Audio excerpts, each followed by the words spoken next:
raconter une anecdote minuscule qui témoigne du poison qu'est devenu dans la vie sociale l'incertitude quant à la sécurité des biens et des personnes. C'est une histoire assez modeste de bidon d'essence, un petit réservoir orange de 5 litres qui me servait à remplir tronçonneuses et autres appareils du même genre avec du samplon 98 parce que pour un motoculteur de 20 ans, le carburant à l'éthanol n'est pas conseillé. Donc, pendant plusieurs jours, je laisse involontairement ce petit bidon de secours parmi les plantes vertes à ma porte, entre deux outils, une bouteille de gaz vide, une chaise rouillée, et ensuite, un soir, un doute m'assaille, je n'ai pas vu le petit bidon orange de toute la journée à cet endroit. J'essaie donc de me souvenir de l'endroit où j'ai pu le laisser au milieu des rangements de la journée, et peu à peu, le doute s'installe, s'étend dans mon esprit jusqu'à me faire soupçonner un vol. Il y a très peu de gens qui passent dans cette rue du village, qui est presque une rue piétonnière, très peu d'étrangers, surtout au village, de surcroît hors des périodes de vacances comme ça, et donc la disparition d'un petit ustensile, de ce petit bidon orange à la porte, serait le signe que la vie sociale, dans ce patelin minuscule, aurait fini par basculer, et qu'ici comme ailleurs, comme disent les gens, on finit par tout piquer. Il faut avouer que récemment, il y a eu des rumeurs, des agriculteurs au village ont dit que certains de leurs outils avaient disparu. C'était donc devenu une chose possible, et comme aucun étranger au village ne se baladait entre les façades le nez au vent en avril, ce pouvait être encore pire l'un de ces jeunes qu'on voit passer le dimanche, liés aux familles du coin, élevés à Montpellier ou à Toulouse, c'est-à-dire souvent sans aucun sens moral, qui font du bruit jusqu'à 2 heures du matin le samedi soir, qui installent leur stéréo devant la fontaine le dimanche pour faire de la planche à roulettes en écoutant du rap, et qui donc considèrent que tout ce qui traîne hors des maisons est à eux, et qu'en général, on peut ratisser les arrière-cours sans problème. C'est aux gens de protéger leurs affaires. Alors, je ne vais pas faire durer longtemps le plaisir et feindre de croire à l'hypothèse du vol pendant 3 semaines.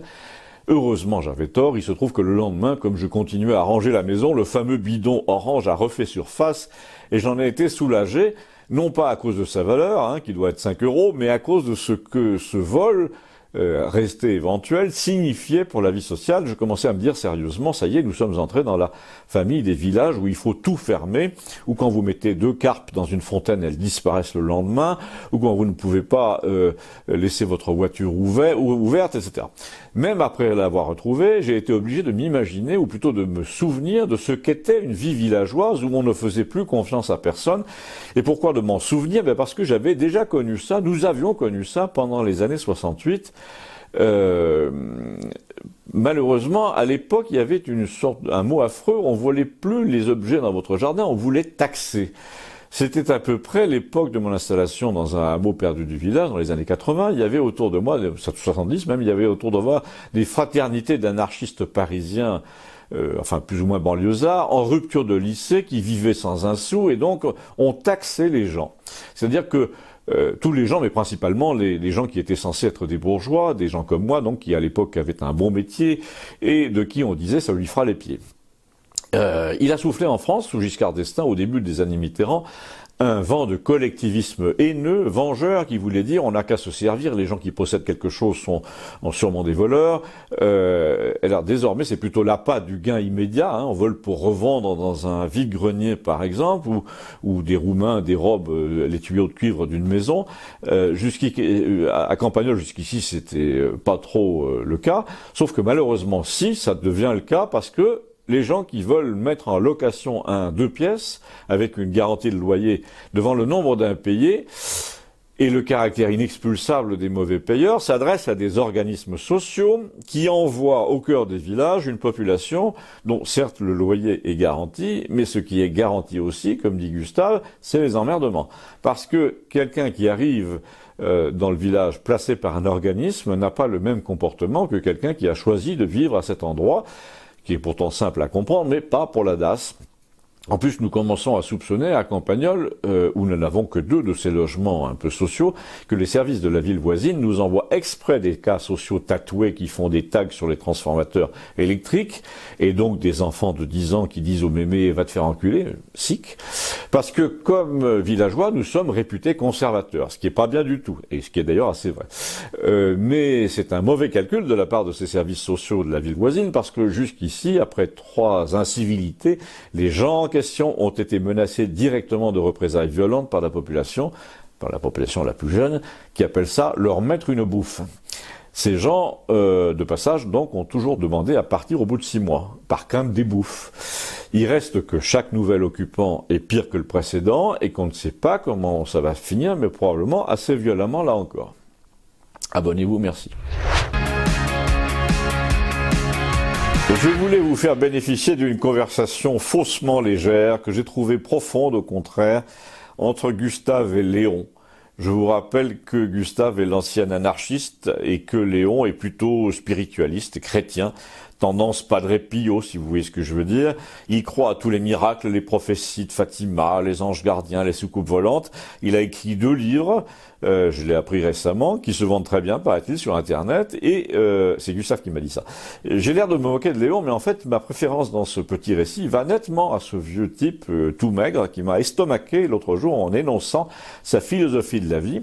Et il en parlait à Gustave à propos de la dépression. Gustave a toujours été un peu dépressif. Il dit que s'il est devenu une sorte de marginal au fil des années, c'est à force de se faire du souci pour tout, la pollution, la guerre, ses propres moyens d'existence, son veuvage.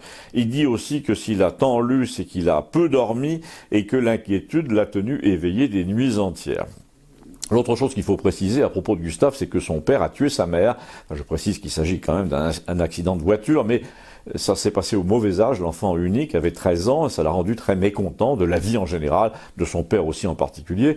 Et pendant toute son existence, il n'a pas cessé de penser à la mort, et forcément, évidemment, et de prétendre qu'il n'y a rien derrière, ou alors, dit-il, des choses tellement inconcevables qu'on ne peut pas en parler. Or, justement, ce jour-là, Léon, qui est un personnage, lui, toujours jovial, toujours serein, nous en a parlé pour nous dire une chose amusante, c'est que pour lui, la mort le rend très gai, très heureux depuis toujours, parce qu'elle relativise tous nos ennuis. Toute sa vie, il se sera dit, les désagréments que je rencontre en ce moment n'ont aucune importance au regard de ce qui nous attend. Ou plutôt, ce qui nous attend permet de regarder tout ce qui nous arrive en ce moment comme dérisoire. Quand nous lançons un grand projet, par exemple, eh bien, nous devrions éviter d'utiliser le mot « grand ». Parce que rien n'est jamais grand à ce point-là, rien n'est jamais immortel ou impérissable. C'est pourquoi nous devrions être heureux tous les jours, puisque nos malheurs, nos pépins insurmontables, toutes les choses que nous croyons irréparables, ne sont insurmontables et irréparables que pour les années qui nous restent à vivre, après quoi tout est surmonté et tout est réparé dans le royaume de l'au-delà, qui est la coulisse d'une autre. Alors là, a dit Gustave, tu me dis que les morts t'aident à vivre heureux, ben moi c'est le contraire, mais ça doit être une question de chimie du cerveau. Bien moi, a dit Léon, les morts me disent qu'il ne faut pas se laisser envahir par l'illusion du malheur. Mais quand on est malheureux, a dit Gustave, c'est pas une illusion, crois-moi, on l'est vraiment. Je suppose, a dit Léon, que vous ne voulez pas que je vous dise ce qu'il en est, mais je sais à quoi vous faites allusion. Alors Léon a haussé les épaules, il a dit « Tu vas me raconter que le fantôme de ma mère est venu me voir, et je vais devoir gober, que tu as deviné comment elle est morte, mais j'ai raconté l'histoire de l'accident d'auto de mes parents à tout le monde, alors désolé, ça prend pas, tu peux pas me faire le coup du médium, c'est un secret de Polichinelle. » Ben, en tout cas, a dit Léon, moi je connaissais pas cette histoire, mais j'ai aucune envie de vous parler de votre mère. J'ai un nommé Bruno en tête, qui doit avoir dans les 8-10 ans, et qui m'approuve entièrement de ne pas me faire du souci, et qui dit que vous vous en faites trop du souci. C'est pourquoi vous lisez tout le temps, vous cherchez à savoir ce qui s'est passé sur tous les continents depuis l'Empire romain. Vous avez du mal à vous situer par rapport aux malheurs de l'humanité. Et plus vous les connaissez, les malheurs de l'humanité, plus ils vous rendent furieux et malheureux. Alors que Bruno me dit que... Et là, Gustave l'a interrompu, il lui a dit « Arrête, tu as inventé ce nom. C'est vrai, je reconnais que ça correspond à quelqu'un que j'ai connu pendant mon enfance. Mais c'est un hasard, t'es bien tombé. Toutefois, tu tombes assez mal aussi quand même, parce qu'il avait une particularité que je te mets au défi de me citer. » Et Léon, là, lui a dit sans hésiter, il était aveugle, il est tombé d'un mur derrière vous. Je le vois exactement, un mur de 2 mètres, comme un quai. Alors Gustave a dit « Mais putain, mais c'est de la télépathie !» Il était très troublé. Il a dit « Tu lis dans mes pensées, c'est tout. » Non, non, a dit Léon, c'est cet enfant-là, Bruno, qui lit dans les vôtres. Il dit que vous êtes mécontent de ce que vous apprenez dans les livres sur l'histoire des hommes. Il dit que vous cherchez la confirmation de ce que les hommes sont mauvais, méchants. Vous instruisez leur procès, mais c'est ridicule, puisque tout le monde est acquitté à la fin du procès.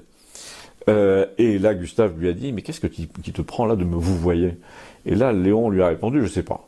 Je ne sais pas. » Finalement, c'est ça qui m'a frappé le plus, ça semblait authentifier cette prétendue voyance. Il ne savait pas pourquoi il avait vouvoyé notre ami Gustave.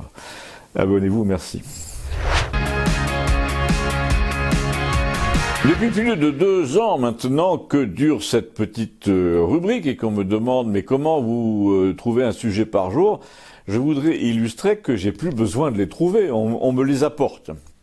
C'est non seulement vrai des gens qui écrivent et qui sont nombreux pour me dire que leur expérience prolonge la mienne ou que l'histoire que je raconte leur fait penser à quelqu'un, mais c'est surtout vrai localement lorsque des gens qui ont quelque chose en tête ou quelque chose sur le cœur engagent avec moi une conversation sur le thème qu'ils aimeraient me voir traiter, sans parfois me le dire, mais de mon côté, le message est compris assez vite.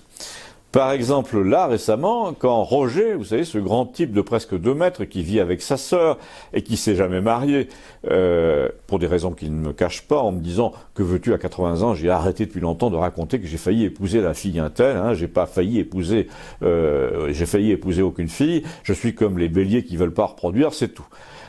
Donc quand Roger, dis-je, me parle de ce qu'il a vu à la télé et qui commence par « Je ne sais pas ce que tu en penses, mais j'aimerais bien avoir ton opinion », ça veut dire, j'aimerais bien savoir si tu as la même opinion que moi, et si c'est le cas, que tu en parles dans ta petite rubrique. Eh bien, la question dont il voulait que je parle, c'était l'hypocrisie des féministes pures et dures, souvent écologistes, qu'on voyait s'étaler à la télévision, surtout en période d'élection, et n'allez pas croire qu'ils parlaient du réchauffement climatique ou du glyphosate. Non, ils parlaient d'une hypocrisie à laquelle il était très sensible, puisqu'il y avait renoncé lui-même, et qui était de nature sexuelle, sentimentale. Il m'a dit, en gros, les 9/10 de ces femmes qui passent leur temps à monter des assos sont d'abord des lesbiennes, mais elles font comme si ça n'avait aucun rapport avec ce qu'elles disent, avec ce qu'elles font, avec leur façon de défendre leurs semblables, je veux dire leurs congénères. Alors dans les débats, tu les vois arriver habillés en chauffeur routier, avec leur petite gueule de garçon, mais ça, c'est pas ça qui me gêne, c'est le fait que la question soit contournée par tout le monde, par les gens qui les interrogent, et par elles-mêmes, évidemment. Moi, de mon temps, il y avait Simone de Beauvoir, qui nous a beaucoup fatigués, me dit-il, avec ses positions sur l'avortement, la sexualité, le rapport au mari dans le couple. À l'époque, on parlait aussi des phallocrates. Je voyais l'autre jour, me dit-il, un documentaire sur elle, on nous montrait son pseudo-couple avec Jean-Paul Sartre. Là encore, les auteurs du documentaire ne disaient pas l'essentiel, c'est que la mère Beauvoir se tapait des filles. C'est connu maintenant, alors que quand je vois, moi, toutes ces passionnariats de l'écologie et de l'antiracisme qui viennent à la télé pour nous dire que l'injustice faite aux femmes les révulse, etc. Moi, ça me gêne qu'elle n'ait pas plus de sincérité que Simone de Beauvoir. Ça me rappelle aussi ces ministres gaullistes, ces femmes politiques qui ont un mari croupion et qui, en fait, se tapent des filles journalistes pendant toute leur carrière. Dis donc, je lui ai dit, mais tu sais bien des choses. C'est sûr, m'a-t-il répondu, que c'est pas dans les journaux que j'ai entendu ni lu ces trucs-là. Et là, il m'a fait un éloge appuyé d'Internet, qui était quand même le moyen de savoir tout ça, de voir transparaître la vérité. Il m'a dit, par exemple, j'ai toujours eu un doute sur François Mauriac, qui était l'auteur que ma mère faisait lire, qu'elle adorait. Ben, figure-toi que désormais, par Internet, tu sais tout de suite si tu as eu raison ou non, et j'avais raison, de soupçonner qu'il était homosexuel. Même pas refoulé d'ailleurs. Et il a fallu 50 ans pour qu'on le dise à tout le monde, et là, pour ma part, là c'est moi qui parle, je lui ai raconté que je m'étais heurté en effet sur ce thème, sur un plateau de télé, avec l'un de ses biographes les plus pontifiants, Jean Lacouture, une sommité indiscutable qui travaillait au Monde et qui, sur un livre de 700 pages au sujet de cet écrivain monumental, ne trouvait que même pas 3 lignes pour nous dire qu'il était au moins ambivalent. Alors, Roger a repris la balle au bond et il a dit les gens vont te répondre, mais qu'est-ce que ça change à son génie? Ben, à mon avis, ça en fait partie, me dit-il. En tout cas, ça change la vie des gens comme moi, qu'on dise qu'il y en a qui ont dit génie parmi ceux qui me ressemblent.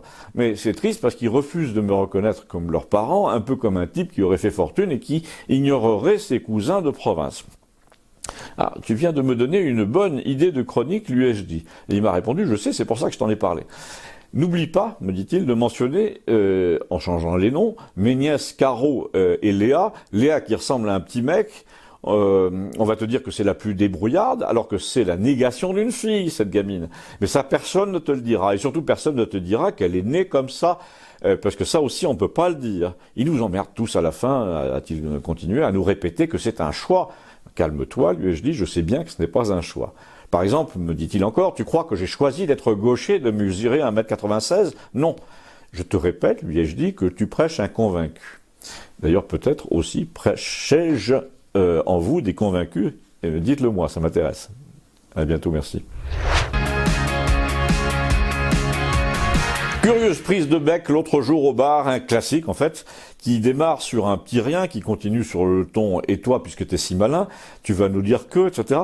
Alors d'un côté, il y a l'abonné au monde, qui fait tout bien, qui est toujours du côté du manche, qui dit « ils n'ont qu'à rouler à 80 dès que les gens se prennent une amende », qui dit « ils n'ont qu'à avoir une voiture en bon état », qui dit « ils n'ont qu'à se mettre à Internet et puis c'est tout », et puis il dit aussi « j'en ai marre de ces veuves richissimes qui veulent pas déclarer sur Internet leurs revenus ». Alors ça c'est d'un côté, et de l'autre côté il y a ce brave type qui n'est ni rentier ni rien, qui est propriétaire de sa petite maison et qui complète sa retraite en vendant et en achetant des livres, le fameux Gustave qui nous disait l'autre jour qu'il n'avait pas de mutuelle parce qu'il n'était jamais malade. Non, en fait il disait le contraire, il disait qu'il était jamais malade parce qu'il n'avait pas de mutuelle. En gros, selon lui, c'était l'obsession de la mutuelle qui en rendait malade, en fait. Formulé comme ça, c'était fait pour faire réagir l'autre, qui, en fait, était, lui, un angoissé, qui payait plus de 100 € par mois pour avoir l'assurance d'être soigné sans frais, mais surtout qui était tellement dans l'obéissance macronienne qu'il croyait que c'était obligatoire, une mutuelle. Heureusement que non, a dit Gustave, si tu veux engraisser des assurances libres à toi, mais on paye déjà la sécu pour être soigné, on va pas payer en plus une deuxième fois. Mais ce ne sont pas des assurances, ce sont des mutuelles, dit l'autre. Ça veut dire que l'argent des uns va à la couverture des autres.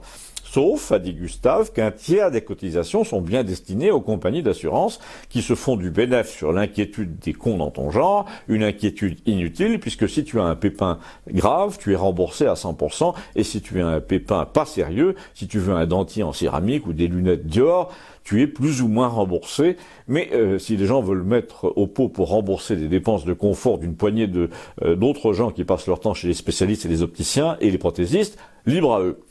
Mais moi, je trouve que si tu mets 100 € de côté tous les mois, tu peux te payer des lunettes tout seul.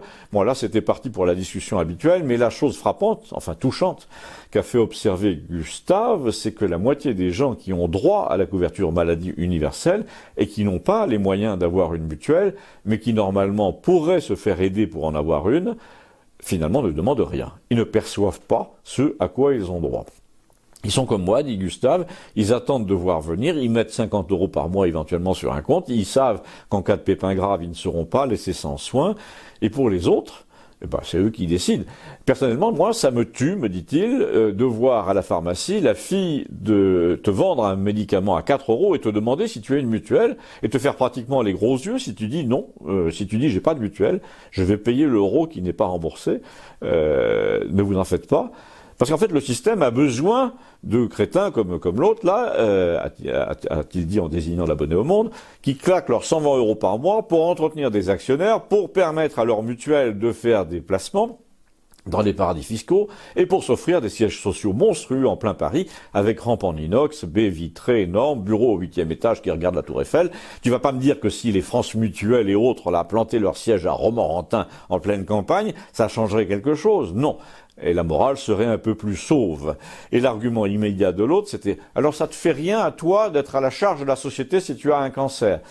D'abord, si tu veux savoir, a dit Gustave, j'ai demandé à mon assureur une garantie hospitalisation qui paye radio, scanner, analyse, le tout pour 15 ou 20 € par mois et pas 120. Ensuite, je vais pas faire mon marché chez les opticiens tous les 15 jours. Pour une correction de presbyte de 2,5, j'achète des lunettes à 3 € sur les marchés. Et pour les dents, j'ai un dentiste qui me dit, je fais le minimum, à votre âge, ça tiendra bien assez longtemps. Et là, notre abonné au monde, qui était presbyte aussi, nous a fait le cirque habituel à propos des lunettes achetées sur les marchés. Il a dit, libre à toi de te bousiller la vue avec des lunettes non agréées. Et là, Gustave a conclu à notre adresse, nous étions 4 ou 5 là autour. Alors, voilà le grand mot lâché, notre ami voudrait une humanité agréée.